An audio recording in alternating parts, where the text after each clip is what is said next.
Viewers ये college student एक ऐसी मशीन बनाते हैं ना जिसकी टेस्टिंग करते करते ये अलग ही प्लेनेट पर पहुंच गए थे। लेकिन उस प्लेनेट की हवा और इन्वायरमेंट की वजह से उन्हें काफी ज्यादा चोट आई थी और उनका पूरा डीएनए स्ट्रक्चर बदल गया था। पर अब उन लोगों के पास अलग अलग पावर्स आ चुकी थी जिससे कि वो कंट्रोल ही नहीं कर पा रहे थे। लेकिन कहते हैं ना, ग्रेट पावर्स के साथ ग्रेट जिम्मेदारियां भी आती हैं। अब उन स्टूडेंट्स को एक बहुत ही खतरनाक एलियन का सामना करना पड़ता है जो कि उसी प्लेनेट से आया था। तो क्या वो सब एक टीम बनकर अर्थ को डिस्ट्रॉय होने से बचा पाते हैं कि नहीं, ये जरूर देखकर पता करना पड़ेगा। कहानी की शुरुआत में हमें एक स्कूल दिखाया जाता है और एक क्लास के टीचर स्टूडेंट से पूछ रहे थे कि वो बड़े होकर क्या बनेंगे। तभी एक लड़का जिसका नाम रिचर्ड होता है वो बताता है कि वो एक मशीन बनाना चाहता है जो कि किसी भी चीज को एक जगह से दूसरी जगह पर टेलीपोर्ट कर सके। रिचर्ड ने तो उस मशीन पर काम करना स्टार्ट भी कर दिया था, पर उसके टीचर को जरा भी विश्वास नहीं होता कि इतना छोटा लड़का ये सब भी कर सकता है। रिचर्ड के ऊपर सारे स्टूडेंट हंसने लगते हैं, पर एक स्टूडेंट जिसका नाम बेन था उसे रिचर्ड के बातों पर भरोसा था। और अब रात को रिचर्ड एक कबाड़ खाने में आकर कुछ सामान ले रहा था ताकि वो अपनी टेलीपोर्टेशन मशीन बना सके। पर वो कबाड़ खाना तो बेन के फादर का निकलता है। बेन रिचर्ड को सामान चुराते हुए देख लेता है और तब रिचर्ड बेन को अपना प्लान बताता है। रिचर्ड कहता है कि अगर तुम भी इस प्लान में शामिल होना चाहते हो तो हम दोनों साथ मिलकर ये मशीन बनाएंगे। बेन को तो पहले से ही रिचर्ड के आइडिया में इंटरेस्ट था, इसीलिए वो ये बात के लिए मान जाता है। और अब पूरे 7 साल बीत चुके थे। बेन और रिचर्ड तो एकदम खंबे की तरह लंबे हो गए थे। उन दोनों ने सालों मेहनत करके टेलीपोर्टेशन मशीन बना ही ली थी, लेकिन वो अभी टेस्टिंग फेज में थी।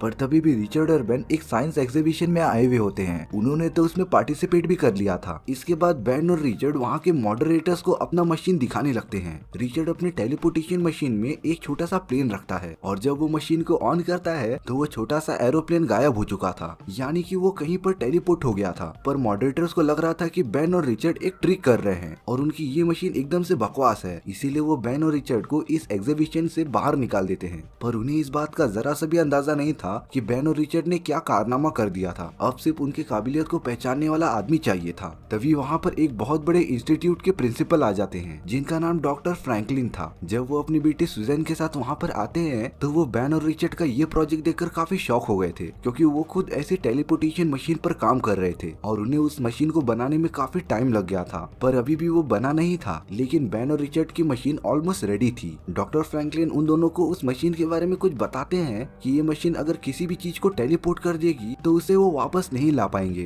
क्योंकि वो चीज किसी दूसरे डायमेंशन में चली जाती थी। पर अगर इसके ऊपर काम किया जाए तो इस मशीन को ठीक किया जा सकता था। और अब डॉक्टर फ्रैंकलिन ने बेन और रिचर्ड को अपने ही इंस्टीट्यूट में स्कॉलरशिप दे दी थी ताकि वो दोनों अपने टेलीपोर्टेशन मशीन पर काम करे और उसे पूरी तरीके से कंप्लीट करे। बेन और रिचर्ड तो काफी खुश होते हैं क्योंकि उन लोगों ने इतनी बड़ी इंस्टीट्यूट कभी नहीं देखी थी और अब उन्हें कंट्री के सबसे ब्रिलियंट लोगों के साथ काम करने का मौका मिलेगा। बेन और रिचर्ड अपने मशीन को और भी ज्यादा इम्प्रूव करने में लग जाते हैं। पर रिचर्ड तो डॉक्टर फ्रैंकलिन की बेटी सुजैन से काफी क्लोज हो चुका था। वो दोनों तो अब एक दूसरे को पसंद करने लगे थे। अब यहाँ पर हमें इंस्टीट्यूट के बोर्ड मेंबर्स की मीटिंग दिखाई जाती है जिसमें कि वो डिस्कस कर रहे थे कि वो अपने पुराने साइंटिस्ट विक्टर को भी वापस ला दे। दरअसल विक्टर सुजैन और उसके भाई जॉनी के साथ एक मिशन पर काम कर रहा था। विक्टर तो उस मिशन में काफी अच्छा परफॉर्म भी कर रहा था, लेकिन आपसी झगड़ों की वजह से विक्टर वहाँ से चला गया था। तो अब वो सब सोच रहे थे कि विक्टर को वापस इस मिशन में शामिल कर लिया जाए जो कि उनके टेलीपोर्टेशन मशीन बनाने में काम आ सकता था। तब वो लोग विक्टर से रिक्वेस्ट करते हैं और इसे इस मिशन में शामिल करने के लिए मना लेते हैं।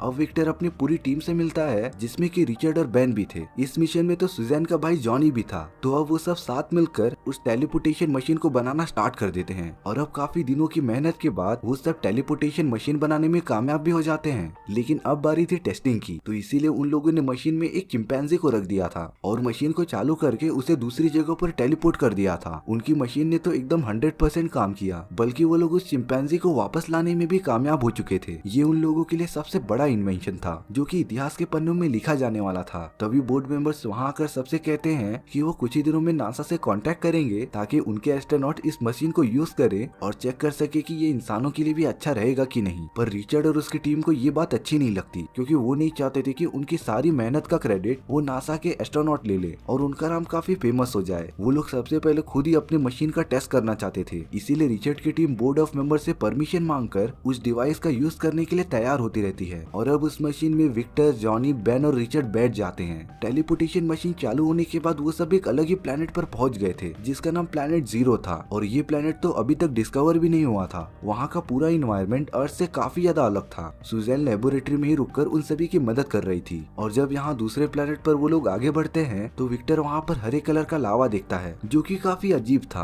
पर जब वो उसे टच करने की कोशिश करता है तभी वहाँ पर एक बहुत बड़ा धमाका होता है जिससे डरकर वो सब भागने लगते हैं, लेकिन विक्टर अब बुरी तरीके से फंस गया था और वो तो उस हरे लावे में गिर जाता है। यहाँ रिचर्ड, बेन और जॉनी अपनी जान बचाकर मशीन की तरफ भागने लगते हैं ताकि वो सब अर्थ पर वापस जा सके। सुजैन लेबोरेटरी में उन्हें वापस बुला रही थी पर वहाँ पर भी एक बहुत बड़ा धमाका होता है। वो सब टेलीपोर्ट तो हो गए थे लेकिन कुछ सेकंड्स के लिए वो पोर्टल खुला ही था ना, तो इसीलिए वो जीरो प्लेनेट का धमाका भी अर्थ पर चला जाता है जिससे कि उनकी लेबोरेटरी पूरी तरीके से डिस्ट्रॉय हो जाती है। वो सब अब काफी घायल हो चुके थे पर ये चीजें जितनी सिंपल दिख रही थी उतनी थी नहीं। दरअसल उस प्लेनेट का हवा और एनवायरनमेंट एकदम अलग था और अब वो सब उसके कांटेक्ट में आ गए थे जिससे कि उनके बॉडी के डीएनए का स्ट्रक्चर एकदम से बदलने लगा था और अब रिचर्ड और उसके ग्रुप के पास ना चाहते हुए भी अलग अलग टाइप्स की पावर आ चुकी थी। सबसे पहले तो रिचर्ड की बॉडी एकदम फ्लेक्सिबल हो गई थी और उसे कितना भी खींचो उसकी बॉडी उतना तन जाती थी। वहीं पर सुजैन को ये पावर मिल गई थी कि वो एकदम से इनविजिबल हो सकती थी। वो तो अपने चारों ओर एक फोर्स फील्ड भी जनरेट कर सकती थी। दूसरी तरफ जॉनी एकदम से जलने लगा था और वो अपने बॉडी को 4000 डिग्री सेल्सियस के ऊपर जला सकता था। और अब बच गया था बेन जो कि एक बहुत बड़े मॉन्स्टर में कन्वर्ट हो गया था। उसकी पूरी बॉडी एकदम चट्टान जैसी बन गई थी। उन लोगों के पास ऐसी खतरनाक पावर्स देखकर मिलिट्री वाले उन लोगों को अपने कस्टडी में रखते हैं ताकि उनके बॉडी पर रिसर्च किया जा सके। एक दिन रिचर्ड को जब होश आता है तो वो अपने आप को देखकर काफी शॉक हो गया था क्योंकि उसकी बॉडी इतनी फ्लेक्सिबल हो गई थी ना कि वो अपने हाथ पैर को कितना भी बड़ा कर सकता था। वो अपनी इसी पावर का यूज करके वहाँ से भागने की कोशिश करता है। रिचर्ड एक वेंट के जरिए आगे बढ़ता रहता है पर तभी वो एक कमरे में अपने फ्रेंड बेन को देखता है जो कि बड़े से पथरीले मॉन्स्टर में कन्वर्ट हो गया था। रिचर्ड बेन को भरोसा दिलाता है कि वो वापस आएगा और उसे यहाँ से आजाद करके लेके जाएगा। रिचर्ड तो कैसे भी करके उस जगह से बाहर निकल गया था और अब रिचर्ड इस प्लानिंग में लग जाता है कि वो अपने दोस्त को कैसे ठीक करेगा और उससे मिलिट्री की कैद से कैसे बाहर निकालेगा। और अब यहाँ बोर्ड मेंबर्स को पता चल गया था कि रिचर्ड उनकी लेबोरेटरी से भाग गया है। उस इंस्टीट्यूट के मैनेजर जिनका नाम डॉक्टर हार्वी होता है वो तो डॉक्टर फ्रैंकलिन के साथ काफी बातें करते रहते हैं और अब उन्हें कैसे भी करके रिचर्ड को वापस लाना पड़ेगा। और अब डॉक्टर हार्वी बेन के पास जाते हैं जो कि एकदम मॉन्स्टर की तरह बन गया था। वो बेन से रिचर्ड को ढूंढने के लिए कहते हैं और अगर उसने ऐसा किया तो वो बेन को उसके इंसानी रूप में कन्वर्ट कर देंगे। और अब कई साल बीत जाते हैं। यहाँ पर डॉक्टर हार्वी बोर्ड मेंबर्स को कुछ बता रहे होते हैं। वो कहते हैं कि अब उनके पास 3 सुपर हीरोज हैं जिनके पास अलग अलग टाइप्स की पावर्स हैं, यानी कि बेन, जॉनी और सुजैन मिलिट्री के साइड हो गए थे और अब तो उन लोगों ने अपनी अपनी पावर्स को कंट्रोल करना भी सीख लिया था। उन्हीं पावर्स का यूज करके उन लोगों ने मिलिट्री वालों की काफी मदद की थी, इसीलिए मिलिट्री वाले अब हर मिशन में उन्हें शामिल करते थे। पर अब उन्हें वापस से वो टेलीपोर्टेशन मशीन बनानी थी ताकि वो वापस से प्लेनेट 0 पर जा सके और वहाँ से वो एनर्जी कलेक्ट करें जिससे कि नॉर्मल इंसान सुपर ह्यूमन में कन्वर्ट हो जाते थे और इसी टेक्निक का यूज करके वो अपने मिलिट्री में सुपर सोल्जर्स की सेना बना सकते थे। लेकिन उस मशीन को बनाने के लिए उन्हें रिचर्ड को ढूंढना पड़ेगा क्योंकि रिचर्ड के बिना वो टेलीपोर्टेशन मशीन बना ही नहीं सकते थे। तब डॉक्टर फ्रैंकलिन सुजैन के पास चले जाता है और उससे रिचर्ड को ढूंढने की रिक्वेस्ट करने लगता है। पर सुजैन को भी रिचर्ड के बारे में कुछ भी नहीं पता था, लेकिन तभी भी वो रिचर्ड को ढूंढना स्टार्ट कर देती है। यहाँ दूसरी तरफ रिचर्ड ने अपना पहचान बदल कर रहना स्टार्ट कर दिया था और अब वो ऐसे सूट पर काम कर रहा था जिसे पहनने के बाद वो वापस से उसी प्लेनेट पर टेलीपोर्ट हो जाएंगे। वो ये सब इसीलिए कर रहा था ताकि वो बेन को उसके असली फॉर्म में कन्वर्ट कर दे। सुजैन को काफी रिसर्च करने के बाद रिचर्ड का लोकेशन मिल जाता है और अब बेन मिलिट्री वालों के साथ निकल जाता है रिचर्ड को वापस लाने के लिए। बेन और उसके लोग तुरंत वहाँ पर पहुँच गए थे और रिचर्ड को एकदम से घेर लिया था। बेन रिचर्ड को जबरदस्ती पकड़कर अपने साथ लेकर आ जाता है और अब रिचर्ड को इस बात के लिए कन्विंस किया जाता है कि वो वापस से टेलीपोर्टेशन मशीन बनाए ताकि मिलिट्री वाले उसी प्लेनेट पर वापस जा सके और वो एनर्जी का सोर्स वापस ला सके। सुजैन तो रिचर्ड को काफी समझाते रहती है पर रिचर्ड को ये गलत लगता है क्योंकि ये पावर्स जो उन्हें मिली हैं इनका गलत यूज भी हो सकता था। पर जब डॉक्टर हार्वी रिचर्ड को ये बताता है कि अगर उसने टेलीपोर्टेशन मशीन बना दी तो वो उसे अनलिमिटेड रिसोर्सेज देगा जिससे कि उसका दोस्त बेन वापस से ठीक हो जाए। रिचर्ड उनकी ये बात मान जाता है और एक नई टेलीपोर्टेशन मशीन बनाना स्टार्ट कर देता है। कई दिनों की मेहनत के बाद रिचर्ड ने उस मशीन को बना भी लिया था और अब मिलिट्री वाले उस मशीन का यूज करना स्टार्ट भी कर देते हैं। डॉक्टर हार्वी ने अपनी एक टीम को उस मशीन में भेजा था ताकि वो उस प्लेनेट पर चले जाएं। वो लोग जब उसी प्लेनेट पर पहुंच जाते हैं तब उन्हें दूसरी तरफ से कोई आता हुआ दिखाई देता है। वो और कोई नहीं बल्कि विक्टर था जो कि अभी तक जिंदा था।